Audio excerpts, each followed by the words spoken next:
Hello students, आज हम करने जा रहे हैं क्लास 12 फिजिक्स यूनिट 7 का एक important article Einstein photoelectric equation.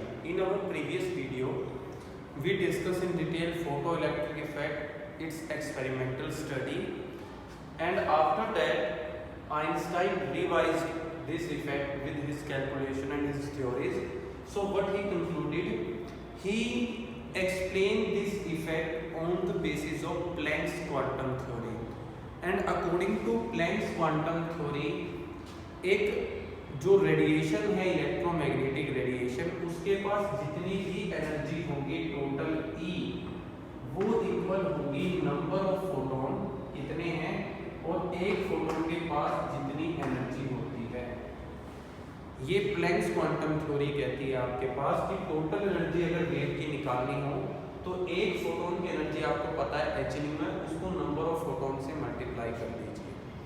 और इस थ्योरी पे ही आइंस्टाइन ने एक्सप्लेनेशन दी। आइंस्टाइन ने कहा, according to Einstein, one photoelectron is emitted with absorption of one photon. एक फोटोन गिरेगा तो एक फोटो इलेक्ट्रॉन निकलेगा, 10 गिरेंगे तो 10 इलेक्ट्रॉन निकलेंगे, 20 फोटोन गिरेंगे तो 20 इलेक्ट्रॉन निकलेंगे। इसके अलावा आइंस्टाइन ने जो इम्पोर्टेंट चीज कही वो ये, अकॉर्डिंग टू आइंस्टाइन जो भी एनर्जी इंसिडेंट रेडिएशन की मेटल सरफेस पर गिरती है आके, वो एनर्जी आइंस्टाइन के अकॉर्डिंग दो तरीके से यूज की जाती है। पहला तरीका, पहला पार्ट कहा जाता है उस एनर्जी का, a part of energy of a photon will be used, of a photon will be used by photoelectron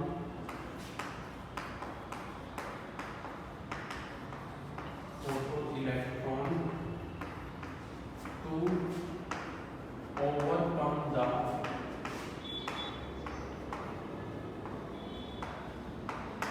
surface barrier which is equals to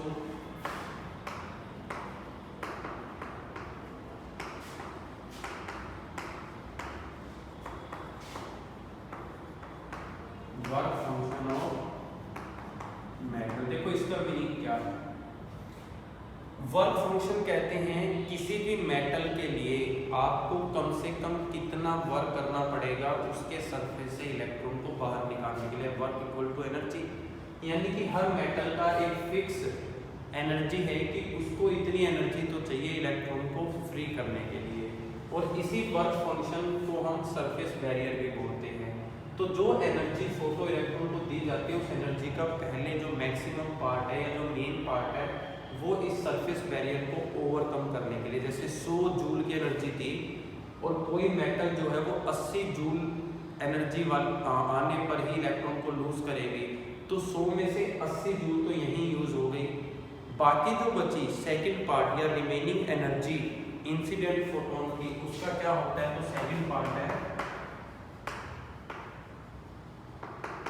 remaining energy of photon is used in giving kinetic energy, kinetic energy देने में किसको, photo electron को, photo electron. ये है इसके दो posted. तो 100 में से अगर 80 यहाँ लगी तो जो बाकी की 20 है वो फोटो इलेक्ट्रॉन गेन करके काइनेटिक एनर्जी में कन्वर्ट करके उसको लेके बाहर भागेगा।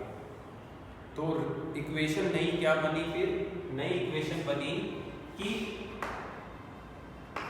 एनर्जी ऑफ फोटोन दो पार्ट में हुई। पहला पार्ट तो वर्क फंक्शन और दूसरा part kinetic energy of photo electron. तो काइनेटिक एनर्जी को तो आप लिखते हो हाफ mv², वर्क फंक्शन को w नॉट से रिप्रेजेंट किया जाता है, और फोटोन की एनर्जी h न्यू। ये हमारे पास इक्वेशन आ जाती है। इसी में थोड़ा सा और हम अभी स्टडी करते हैं। देखो वैसे इसी इक्वेशन को हम बोल देते हैं आइंस्टाइन फोटो इलेक्ट्रिक इक्वेशन, ये याद रखना है। This is Einstein photoelectric equation, ये है हमारे पास। अब अगर जो लाइट गिर रही है, फोटोन जो आकर गिर रही है, उनके पास सिर्फ इतनी एनर्जी हो कि वो उसका सरफेस बैरियर ही ओवरकम कर सके। जैसे कि अगर मैंने एग्जांपल दिया, मेटल को 80 जूल एनर्जी चाहिए इलेक्ट्रॉन को फ्री करने के लिए, और जो फोटोन आके गिरा उसके पास भी 80 जूल ही है, तो इलेक्ट्रॉन सिर्फ सरफेस से बाहर आ जाएंगे, मूव नहीं कर पाएंगे, क्योंकि काइनेटिक एनर्जी तो तब होती जब एक्स्ट्रा एनर्जी कुछ आती। तो ऐसे केसेस में क्या होता है, मैं लिख देता हूँ कि if incident photon is of threshold frequency, if incident photon is of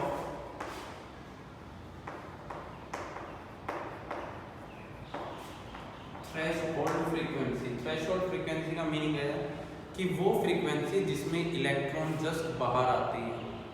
हमने इसके बारे में पढ़ा था कि जो इंसिडेंट रेडिएशन होती है, अगर फोटो इलेक्ट्रिक इफेक्ट करना है तो उसकी फ्रीक्वेंसी थ्रेशोल्ड फ्रीक्वेंसी से इक्वल या ज़्यादा होनी चाहिए। तो अगर इक्वल होगी तो सिर्फ इलेक्ट्रॉन बाहर आएंगे, एनर्जी वो गेन नहीं करेंगे। देन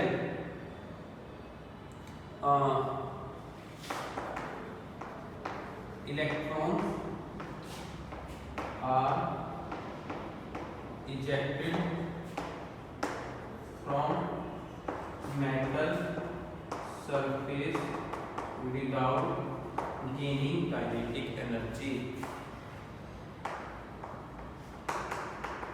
तो ऐसे केसेस में ये तो जीरो हो गया, सिर्फ बचा वर्क डन, और इस तरफ H नो, क्योंकि ये है फ्रीक्वेंसी जो कुछ भी हो सकती है, लेकिन ये है थ्रेशोल्ड फ्रीक्वेंसी। तो ये इक्वेशन आ गई। अब इसी इक्वेशन में W नोड की वैल्यू ये हो गई, जो दोबारा यहाँ हम पुट करेंगे। Then H nu is equals to H nu naught, W naught की जगह पुट किया, प्लस हाफ mv स्क्वायर, और ये काइनेटिक एनर्जी है जिसको फिर हम फर्दर लिख सकते हैं। इसको इस तरफ ले आए, माइनस में हो गया, इसको मैंने काइनेटिक एनर्जी लिख दिया, और H कॉमन आ जाए तो फ्रीक्वेंसी, थ्रेशोल्ड फ्रीक्वेंसी। ये रिलेशन इंपॉर्टेंट है हमारे पास समझने के लिए। ये हमें ये बताता है कि कितनी काइनेटिक एनर्जी फोटो इलेक्ट्रॉन की होगी। इस रिलेशन के बेस पर आइंस्टाइन ने जो फोटो इलेक्ट्रिक इफेक्ट के लॉ थे उसको दोबारा एक्सप्लेन किया। मैं अभी एक्सप्लेन करने जा रहा हूँ। देखिए, 4 लॉ फोटो इलेक्ट्रिक के हमने लास्ट वीडियो में पढ़े, उन्हीं को एक्सप्लेन करते हैं। थ्योरेटिकल है, बोर्ड पर लिखने का काम इतना ही था, अब आपने ध्यान से समझना है। थ्योरी जो मैं बोलूँगा, जो आपको समझाऊंगा, उससे रिलेटेड नोट्स आपको मिल जाएंगे। अब आप देखिए ध्यान से। पहला लॉ क्या कहता है कि एक प्रोटॉन ही वन फोटोन ही रिस्पॉन्सिबल है 1 फोटो इलेक्ट्रॉन के लिए। तो जो भी इंसिडेंट रेडिएशन की इंटेंसिटी है उसको अगर आप बढ़ाओगे तो फोटोन का नंबर बढ़ता रहेगा, और फोटोन अगर बढ़ता रहेगा तो फोटो इलेक्ट्रॉन भी बढ़ते रहेंगे।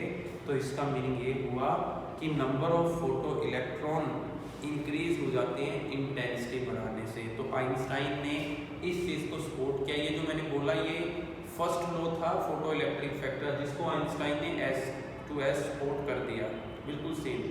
दूसरे और तीसरे लॉ में आइंस्टाइन ने अपनी इस इक्वेशन का यूज किया। आइंस्टाइन ने कहा कि देखिए, ये है फ्रीक्वेंसी और ये है थ्रेशोल्ड फ्रीक्वेंसी जो मिनिमम चाहिए, और ये जो आकर गिर रही है, अगर this V node become less than V, this V new आप जिसे बोलते हो, this new become less than new node, यानी कि इंसिडेंट लाइट की फ्रीक्वेंसी अगर थ्रेशोल्ड फ्रीक्वेंसी से कम हो जाए तो ये वैल्यू कम होगी, तो यहाँ माइनस का साइन आएगा, काइनेटिक एनर्जी हो जाएगी माइनस में, which is not possible. Kinetic energy minus में नहीं होती हमारे पास। तो यानी कि अगर ऐसा होगा तो कोई भी एनर्जी नहीं मिलने वाली, यानी कि फोटो इलेक्ट्रॉन वहाँ पर नहीं निकलने वाली। लेकिन थर्ड, अगर ये बड़ा है इससे तो यहाँ एक पॉजिटिव वैल्यू आएगी, यानी कि जो फोटो इलेक्ट्रॉन बाहर निकल रहे हैं उनके पास एक पॉजिटिव काइनेटिक एनर्जी है, जो कि हमारे लिए पॉसिबल है। तो हम ये कह सकते हैं कि काइनेटिक एनर्जी डायरेक्टली किसके प्रोपोर्शनल है, यहाँ पर फ्रीक्वेंसी के प्रोपोर्शनल, ना कि इंटेंसिटी के। और चौथा जो रूल था इंस्टेंटेनियस एमिशन वाला, वो भी यहाँ आइंस्टाइन ने बताया कि as collision of photon and photoelectron are elastic collision. Elastic collision में आते हैं 11th क्लास में आपने पढ़ा, इलास्टिक कोलिजन जिसमें मोमेंटम, एनर्जी सब कुछ कंजर्व रहती है। तो ऐसे उसमें टोटल की टोटल एनर्जी इम्पार्ट कर दी जाती है फोटो इलेक्ट्रॉन में, क्योंकि एनर्जी लॉस नहीं होता, तो एकदम से वो बाहर निकलता है। तो इसमें कोई टाइम गैप नहीं होता, इसलिए इसको हम फोर्थ लॉ बोलते हैं। तो आइंस्टाइन ने इन चारों लॉ को जो है वो एक्सप्लेन किया है। अब चीज़ हमारे पास क्या आई कि इन फोटो इलेक्ट्रिक इफेक्ट के बाद जो वेव थ्योरी थी लाइट की, वो फेल होती नजर आई।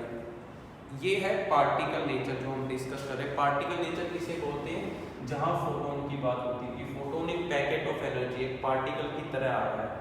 और वेव थ्योरी जिसमें कंटिन्यू हम रेस की बात करते हैं, तो वो वेव थ्योरी फेल हो गई। कैसे फेल हो गई, कैसे फोटो इलेक्ट्रिक इफेक्ट ने उसको फेल किया, मैं दोनों के एक एक पोस्टुलेट बताकर आपको कंपेयर करके दिखाता हूँ। देखिए, अकॉर्डिंग टू वेव थ्योरी पहले पोस्टुलेट में ये कहती है कि जैसे जैसे हम रेडिएशन की इंटेंसिटी बढ़ाएंगे तो एम्पलीट्यूड बढ़ेगा, एनर्जी बढ़ेगी, और जितनी ज़्यादा एनर्जी उतनी ज़्यादा एनर्जी होगी इलेक्ट्रॉन की जो सरफेस से बाहर आ रहा है। लेकिन यहाँ हमने क्या सीखा कि एनर्जी इलेक्ट्रॉन की इंटेंसिटी पे डिपेंड ना करके वो तो फ्रीक्वेंसी पे डिपेंड करती है। इंटेंसिटी पे सिर्फ एक चीज़ डिपेंड करती है, वो है नंबर ऑफ फोटो इलेक्ट्रॉन। अगर आप इंटेंसिटी बढ़ाओगे तो नंबर ऑफ फोटो इलेक्ट्रॉन बढ़ेंगे, तो दोनों अपोजिट होंगे। देखो, वेव नेचर तो कहता है एनर्जी इंटेंसिटी डिपेंडेंट है, लेकिन ये फोटो इलेक्ट्रिक इफेक्ट का रिजल्ट कहता है कि एनर्जी तो फ्रीक्वेंसी डिपेंडेंट है, इंटेंसिटी से सिर्फ फोटो इलेक्ट्रॉन बढ़ते हैं। दूसरा, वेव थ्योरी के अकॉर्डिंग आप किसी भी फ्रीक्वेंसी की रेडिएशन डालो, फोटो इलेक्ट्रॉन मेटल सरफेस से बाहर निकल जाएंगे। लेकिन आपने फोटो इलेक्ट्रिक इफेक्ट में ये चीज़ देखा कि किसी भी फ्रीक्वेंसी नहीं, बल्कि एक ऐसी फ्रीक्वेंसी जो थ्रेशोल्ड से ज़्यादा हो। तो कंडीशन है ना कि थ्रेशोल्ड से नीचे पे इलेक्ट्रॉन नहीं निकलेगा। तो फोटो इलेक्ट्रिक इफेक्ट ने आपको ये बताया कि आप किसी भी एनर्जी फ्रीक्वेंसी पर इलेक्ट्रॉन नहीं निकाल सकते। There is a minimum value of frequency which is known as threshold frequency above which it is possible to eject an electron from a metal surface. तो ये भी चीज़ फेल हो गई। तीसरा, उन्होंने क्या बोला कि जो एनर्जी मेटल सरफेस को दी जाती है, वो एनर्जी पहले पूरे सरफेस पर फैलती है, सब उसको एब्जॉर्ब करते हैं। जब सबको, जितने सरफेस में वो फैल रही है, सबको एनर्जी एफिशिएंट मिल जाती है, फिर वो बाहर निकलना शुरू करते हैं। तो इसका मीनिंग यहाँ तो बहुत ज़्यादा टाइम लगने वाला है, एनर्जी फैलती रहेगी, लेवल बढ़ता रहेगा, तो टाइम गैप आ जाएगा। लेकिन फोटो इलेक्ट्रिक एक्सपेरिमेंटल स्टडी में हमने ये पढ़ा कि emission of photo electron is a time delay, is a non time delay process. इसमें कोई भी टाइम डिले नहीं होता, क्योंकि एनर्जी सीधा एक इलेक्ट्रॉन पर आकर गिरती है, वही इलेक्ट्रॉन एनर्जी गेन करके बाहर निकल जाता है। तो तीनों चीज़ें डिफरेंस थी। इन डिफरेंस की वजह से जो चीज़ हमें समझ में आई वो ये कि रेडिएशन के दो नेचर हैं, वो पार्टिकल की तरह भी बिहेव करती है रेडिएशन, और वेव की तरह भी बिहेव करती है, जिसे हम कहते हैं ड्यूल नेचर ऑफ रेडिएशन। हम देख लेते हैं उसको, dual nature of radiation.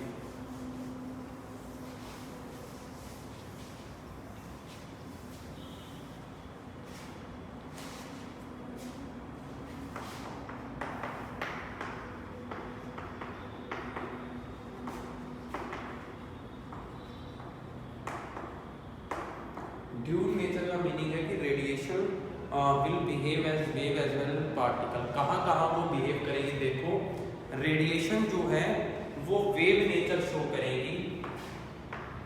Wave nature वो जिन फिनोमिनाज में शो करेगी, वो फिनोमिना है आपके पास इंटरफेरेंस,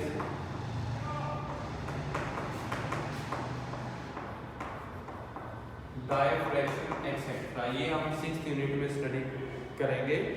या फिर आप एक और भी है एक्सेट्रा से पहले पोलराइजेशन, ये वो फिनोमिना है जो वेव नेचर पर काम करते हैं। दूसरे जो पार्टिकल नेचर पर काम करते हैं वो फिनोमिना हमारे पास है, एक है फोटो इलेक्ट्रिक इफेक्ट,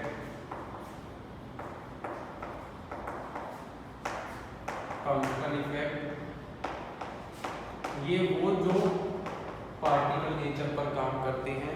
और कुछ ऐसे दोनों पे करते हैं, बोथ नेचर्स पर काम करने वाले भी हैं हमारे पास। बोथ नेचर पर जो काम करते हैं वो है हमारे पास रिफ्रैक्शन और रिफ्रैक्शन।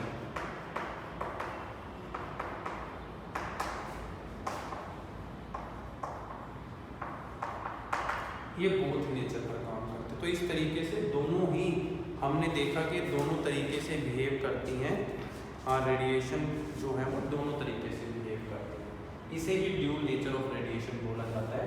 तो आज हमारा जो टॉपिक था वो आइंस्टाइन फोटो इलेक्ट्रिक इक्वेशन थी। उसके अलावा हमने वेव थ्योरी और एक्सपेरिमेंटल फोटो इलेक्ट्रिक इफेक्ट का कंपैरिजन देखा और उनसे ये चीज़ निकाली कि रेडिएशन का जो है वो ड्यूल नेचर है। इससे रिलेटेड जो थ्योरेटिकल पढ़ने के लिए नोट्स हैं वो आपको मिल जाएंगे।